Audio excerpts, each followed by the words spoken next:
नमस्कार प्यारे मित्रों और प्यारे बच्चों।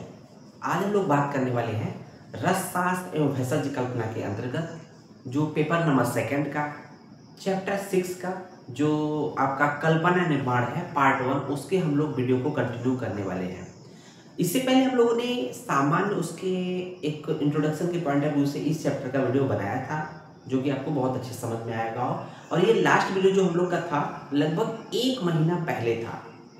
1 महीना पहले इसलिए कह रहा हूँ क्योंकि हम लोग काफ़ी लंबे अंतराल के बाद हम लोग एक दूसरे के फेस टू फेस आ रहे हैं। उसके कुछ विशेष कारण थे, क्योंकि जो जगह था अब नए जगह पे हम लोग शिफ्ट हो गए हैं, नए मकान में शिफ्ट हो गए हैं, तो इसलिए हम लोग को थोड़ा सा समय लगा।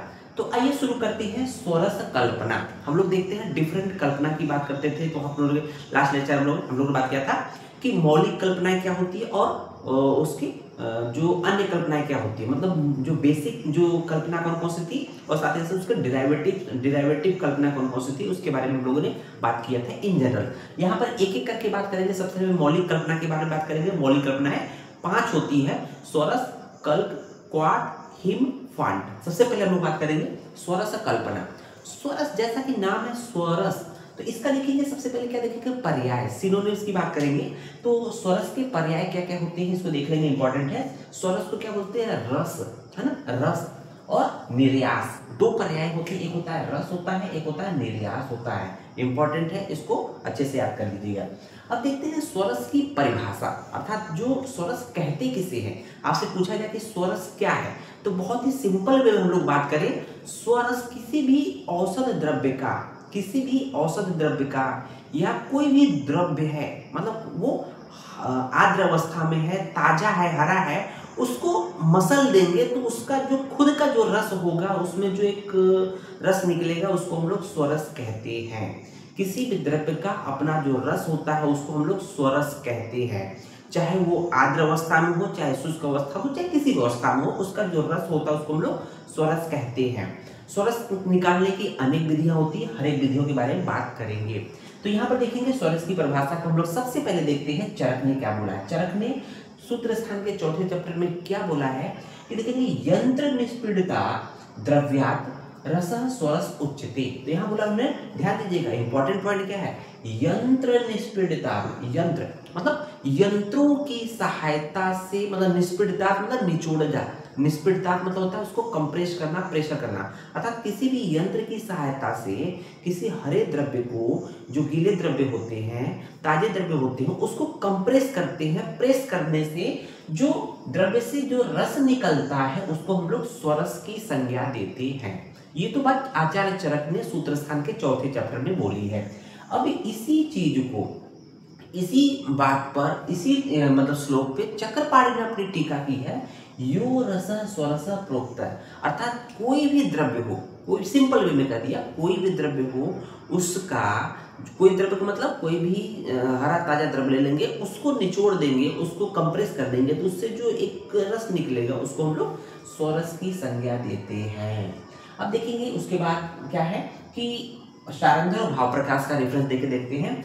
वस्त्र निष्पीड़ितो, तो यहाँ पर देखेंगे वस्त्र निष्पीड़ितो या सा रसः स्वरस उच्यते। तो यहाँ पर देखेंगे चरक और शारंध्र भाव प्रकाश में क्या बेसिक डिफरेंस है। चरक ने यंत्र निष्पीड़िता बोला है, जबकि शारंध्र भाव प्रकाश ने क्या बोला, यंत्र निष्पीड़िता। यंत्र चरक ने बोला है और वस्त्र ने बोला है शारंध्र भाव प्रकाश ने। तो कहने का मतलब बस बेसिक डिफरेंस थोड़ा थोड़ा है, लेकिन मेथड एक है ना।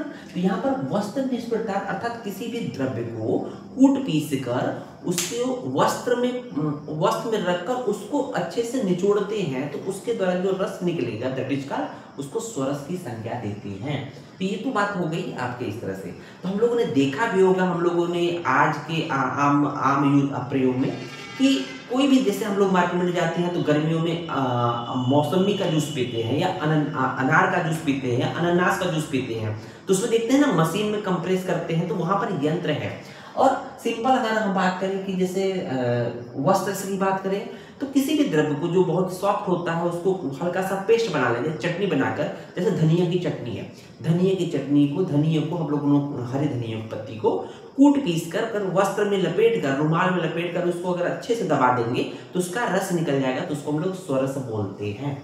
अब यहाँ पे देखेंगे जो सामान्यतः स्वरस निर्माण होता है, स्वरस बनाने की प्रक्रिया हरे द्रव्य होते हैं, गीले द्रव्य होते हैं, मतलब ताजे द्रव्य होते हैं। तो स्वरस सामान्यतः आर्द्र द्रव्य से बनता है। आर्द्र का मतलब क्या था, हरे और ताजे अवस्था में होते हैं सामान्यतः। लेकिन अगर मान लीजिए हमें किसी ऐसे सीजन में स्वरस चाहिए जिस सीजन में वो पौधा नहीं है, वो हरा द्रव्य नहीं है, तो क्या करेंगे कि हम लोग उसी हरे द्रव्य को प्रिजर्व करके रखते हैं और उसके बाद उसको अन्य सीजन में उसको यूज करते हैं। तो कैसे यूज करेंगे, इसका मतलब आर्द्र के अभाव में, मीन्स हरे ताजे द्रव्य के अभाव में शुष्क द्रव्य से स्वरस निर्माण कैसे करते हैं, इसी को क्या बोलते हैं, अनुकल्प विधि। क्या बोलते हैं, अनुकल्प। तो इसका मतलब आर्द्र के अभाव में जो स्वरस निर्माण होता है उसको बोलते हैं अनुकल्प। जहां पर स्वरस निर्माण न हो, ताजे द्रव्य से स्वरस न निकल रहा हो, सूखे द्रव्यों से स्वरस निकालना, तो उसको क्या बोलते हैं, अनुकल्प विधि। तो क्या है, अनुकल्प विधि, ध्यान दीजिएगा। इसके लिए क्या करना होता है, मान लीजिए कोई द्रव्य है, जैसे अगर हम बात करें कोई भी द्रव्य है तो वो सूखा हुआ है, तो उसको क्या करेंगे, उसको यव चूर्ण कर लेंगे, कूट पीस लेंगे। मान लीजिए कोई सूख गया है तो उसको कूटेंगे, फिर पीसेंगे, बारीक कर लेंगे, यव चूर्ण बनाएंगे, बहुत छोटे छोटे बारीक कर लेंगे। बारीक करने के बाद उसको हम लोग क्या कर देंगे, पानी में भिगोएंगे। पानी में भिगोने की दो विधियां हैं, मतलब एक रेशियो बताएंगे कि द्रव्य और जल कितना होना चाहिए। इसके लिए देखिएगा आचार्य चरक ने बोला है 1:1 रेशियो में। क्या बोला है, 1:1 रेशियो में, मीन्स एक भाग द्रव, मतलब द्रव्य जिसका हम लोग स्वरस निर्माण करते हैं, और एक भाग द्रव लेंगे, मतलब लिक्विड पानी लेंगे, को क्या करेंगे, अहोरात्र भिगोएंगे, मतलब पूरी रात्रि पर्यंत भिगोने के पश्चात भिगोएंगे। उसी तरह से सारंधन ने क्या बोला है, थोड़ा सा सारंधन अलग बोला है कि 1:2 रेशियो में एक भाग जिस द्रव्य का स्वरस बनाना उसको लेंगे, 2 भाग द्रव्य लेंगे, मीन्स जो जल होगा या लिक्विड होगा दोगुने मात्रा में लेंगे। ध्यान दीजिएगा, चरक ने 1:1 रेशियो बोला है और सारंधर ने क्या बोला है, 1:2 रेशियो बोला, मतलब दोगुना जल या द्रव का प्रयोग किया है। सेम क्या कहा है कि रात भर भिगोएंगे, रात भर भिगोने के पश्चात जब अगले दिन सुबह होगा तो उसको अच्छे से हाथ से मसल देंगे। मसलने के बाद कपड़े से छान लेंगे और जो आपका द्रव बचेगा, मतलब जो पूरा जो उस द्रव्य का जो भी तत्व है उस द्रव में चला जाएगा, तो उसको हम लोग स्वरस की संज्ञा या उपमा कहते हैं, देंगे। ये तो हो गया आर्द्र द्रव्य के अभाव में शुष्क द्रव्यों से किस तरह से स्वरस निर्माण करते हैं, या इसी को अनुकल्प विधि से स्वरस निर्माण कैसे करते हैं। इसका बेस्ट एग्जाम्पल क्या है, आपसे आप पूछा जाए कि इसका अनुकल्प विधि का सबसे बेस्ट एग्जाम्पल क्या है, तो ये है ब्राह्मी स्वरस। जो ब्राह्मी होता है, जरूरी नहीं कि ब्राह्मी हर एक सीजन में आपको प्राप्त हो। मान लीजिए किसी ऐसे सीजन में ब्राह्मी स्वरस निकालना है जिस समय हमें ब्राह्मी का पौधा न मिले, तो उसमें क्या करेंगे, पहले हम लोग उसको प्रिजर्व करके रख देंगे। प्रिजर्व करने के बाद हम इसको इस विधि से बनाएंगे ब्राह्मी स्वरस। ब्राह्मी स्वरस क्या होता है, मेध्य होता है, बुद्धिवर्धक होता है, ठीक है ना। उसको देखेंगे तीसरा जो मेथड है स्वरस निर्माण करने की, ये है पुटपाक विधि से स्वरस। तो पुटपाक विधि का मतलब क्या होता है, पुटपाक। तो अब सबसे पहली बात आती है कि इसमें किस द्रव्य का स्वरस निकालते हैं। तो इसमें ऐसे द्रव्य होते हैं जो हरे और ताजे होते हैं, लेकिन उनको सिंपली हम लोग उसको बारीक कूट पीस कर अगर हम निकालें तो स्वरस नहीं निकलेगा। ध्यान दीजिएगा, वो कौन कौन से द्रव्य हैं जो डायरेक्ट हरे ताजे होते हैं लेकिन उनका स्वरस नहीं निकल पाता है। तो उसमें कुछ एग्जाम्पल है जो कि वेरी वेरी इंपॉर्टेंट है। ध्यान दीजिएगा, नींब पत्र होता है, वासा पत्र होता है, नींबू पत्र होता है, बिल्व मतलब बेल का पत्र होता है, और कंटकारी के पत्र होते हैं। कुछ ऐसे द्रव्य हैं जिनको हम लोग डायरेक्ट स्वरस नहीं निकाल पाएंगे, तो इसके लिए हम लोग को क्या करना है, कुछ विधि है, इसको हम लोग जानते हैं।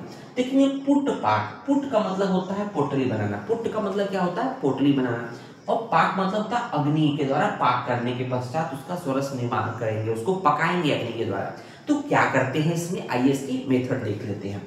इस पुटपाक विधि से जो स्वरस निर्माण करते हैं उसका मेथड क्या है कि सबसे पहले जिस द्रव्य का मतलब ये नींब है, वासा है, नींबू है, बिल्व है, कंटकारी के जो पत्र है, इनमें से किसी का भी स्वरस निर्माण करना, तो क्या करेंगे कि उस द्रव्य को जो पत्र है, मान लीजिए किसी का पत्र है, चाहे नींब, वासा, नींबू, बिल्व, कंटकारी, किसी के पत्र को लेकर उसको कल्क बना लेंगे। कल्क मतलब क्या होता है, उसका पेस्ट या चटनी कर लेंगे, उसको अच्छे से इमाम दस्ते में उसको कूट पीस लेंगे, पेस्ट बन जाएगा, कल्क बन जाएगा, चटनी बन जाएगा।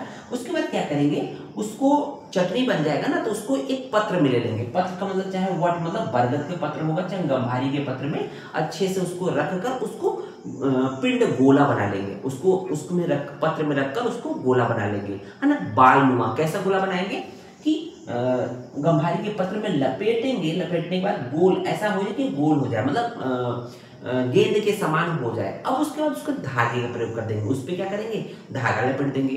धागा लपेटने के बाद क्या करना है, ध्यान दीजिएगा, उसके ऊपर, उस गोले के ऊपर 1 अंगुल मोटा आटे का लेप लगा देंगे। क्या करेंगे, जो हम लोगों ने कल्क को चाहे बरगद के पत्र में लपेटा था या गंभारी के पत्र में लपेट कर गोल बनाया था, अब उस धागे को बांध दिया था, धागे के ऊपर क्या करेंगे, 1 अंगुल मोटाई में क्या करेंगे, आटे का लेप, 1 अंगुल मोटा आटे का लेप उस पर लगाएंगे। लगाने के पश्चात क्या करेंगे, उसको सुखा लेंगे। सुखाने के पश्चात पुनः क्या करेंगे, चिकनी मिट्टी का 2 अंगुल लेप पुनः उसके ऊपर लगाएंगे। आटे का लेप जब सूख जाएगा उसके ऊपर 2 अंगुल चिकनी मिट्टी का लेप लगाएंगे। तो ध्यान दीजिएगा, 2 अंगुल चिकनी मिट्टी का लेप लगाएंगे और इसको अच्छे से सुखा लेंगे। जब सूख जाएगा ये गोला सूख जाएगा तो क्या करें, अग्नि में रक्त तप्त करेंगे। वन्य उपल की अग्नि में, अर्थात जंगलों की जो उपलें होती है उसकी अग्नि में अच्छे से रेड हॉट कर लेंगे, बिल्कुल जैसे लगता है आग का गोला बन जाएगा, उसको करेंगे। उसके बाद उसको आग से निकाल के बाहर कर देंगे। जब वो बाहर कर देंगे तो स्वतः वो स्वांग शीत अर्थात स्वतः ही ठंडा हो जाएगा। जब ठंडा हो जाएगा तो क्या करेंगे, ठंडा हो गया है मान लीजिए, उसके बाद उसको निकाल लेंगे, वो उसको वस्त्र में रखकर उसको निचोड़ लेंगे, वस्त्र से छान लेंगे। छानने के पश्चात जो रस निर्माण होगा दैट इज कॉल्ड स्वरस कहलाएगा। तो इसी को बोलते हैं पुटपाक विधि से या अग्नि विधि से जो स्वरस का निर्माण होता है। तो ये आपके कुछ स्वरस निर्माण की विधियां हैं। अब आइए देखते हैं कि स्वरस की जो मात्रा कितनी होती है। आपने जो कल्पना पढ़ रहे हैं ना, तो स्वरस की मात्रा कितनी होती है, तो हम लोगों ने अलग अलग टाइप के स्वरस निर्माण की बात की, तो अलग अलग टाइप की अलग अलग मात्रा होती है।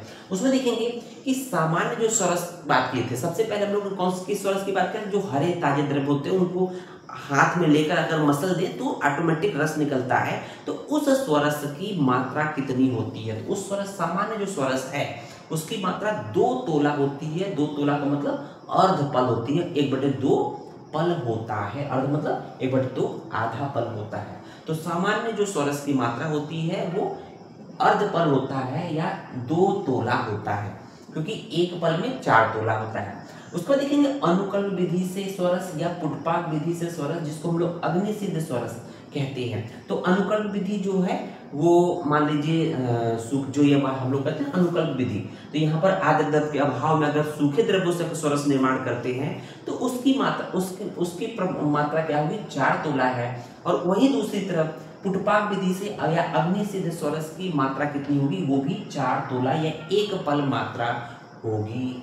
उसको देखेंगे जो स्वरस का निर्माण कर लेते हैं फाइनली, चाहे किसी भी विधि से स्वरस का निर्माण कर लेंगे, उसको उसकी पोटेंसी को बढ़ाने के लिए, उसको टेस्ट और बढ़ाने के लिए, ताकि हम लोग उसको और टेस्ट और मजे से उसका सेवन कर सकें, उसमें कुछ द्रव्य मिलाते हैं लास्ट में। जैसे हम लोग दाल बनाने के बाद, खिचड़ी बनाने के बाद उसको छौंक लगाते हैं ना, क्या कि उसका संस्कार हो जाए, उसी तरह से यहाँ पर भी उसकी गुणवत्ता को बढ़ाने के लिए क्या करते हैं, उसमें कुछ द्रव्य मिलाते हैं, दैट इज कॉल्ड प्रक्षेप द्रव्य। प्रक्षेप द्रव्य हमेशा जब वो निर्माण हो जाता है लास्ट में अग्नि से बाहर रखते हैं तब उसको डालते हैं। देखेंगे उसमें प्रक्षेप द्रव्य में क्या क्या चीज होता है, मधु, गुड़, क्षार, जीरक मतलब जीरा, लवण मतलब नमक, घृत, तैल आदि। इसका जो प्रमाण होता है 1 कोल या 1/2 तोला होता है। तो ध्यान दीजिएगा। अब यहाँ पर हम लोग लास्ट में बताने वाले हैं कि कुछ रोगानुसार, जैसे कुछ हम लोग स्वरस की बात करेंगे तो कौन सा स्वरस किस रोग में प्रयोग होता है। जैसे हम लोग बात करेंगे छर्दी, ये क्या है, छर्दी। देखिए छर्दी का मतलब किसी को वोमिटिंग हो रही है, बमन हो रहा है ना, इमेसिएसिस हो रही है, तो क्या करेंगे, बीज पूरक आदि स्वर। बीज पूर्व किसको बोलते हैं, बीज पूर्व बोलते हैं नींबू को। किसको बोलते हैं, नींबू को। तो बीज पूरादि स्वरस का प्रयोग किसमें करती है, बमन को रोकने के लिए, छर्दी को रोकने के लिए। कामला मीन्स जॉन्डिस नामक बीमारी में त्रिफला आदि स्वरस का प्रयोग करते हैं। देखिए उसके बाद रक्तपित्त। रक्तपित्त का मतलब क्या होता है कि बॉडी के किसी भी पार्ट से अगर ब्लीडिंग हो रही है, दैट इज कॉल्ड रक्तपित्त, है ना। उसमें क्या करते हैं, वासा पुटुपाक्सोरस, नाम सुना होगा, नहीं तो आप सेकेंड ईयर में है तो बहुत अच्छे से द्रव्यगुण में सुने होंगे। आमवात। आमवात एक ऐसी बीमारी है जो कि रूमेटॉइड अर्थराइटिस के नाम से जानी जाती है। देखेंगे इसमें शुंठी पुटुपाक्सोरस का प्रयोग करते हैं। और एक रक्तपित्त सामान्यतः हम लोगों ने देखा होगा, सुना भी होगा द्रव्यगुण में, कि दुर्वासरस का प्रयोग उसमें अच्छे से किया जाता है। कि किसी को इपिस्टैक्सिस हो रही है, नाक से ब्लड आ रहा हो, तो क्या करेंगे, दूब घास को लेकर अच्छे से उसको मसल कर उसको नाक में 2-4 बूंद डाल देंगे ना, तो ऑटोमेटिक उसका जो ब्लीडिंग है रुक जाएगा, मतलब चेक हो जाएगा। तो कुछ इस तरह से हम लोगों ने बात किया, स्वरस कल्पना की। उम्मीद है वीडियो पसंद आया होगा। अगर वीडियो पसंद आया हो तो अधिक से अधिक लाइक करें, शेयर करें, और चैनल पर नए हैं तो चैनल सब्सक्राइब जरूर करें। धन्यवाद।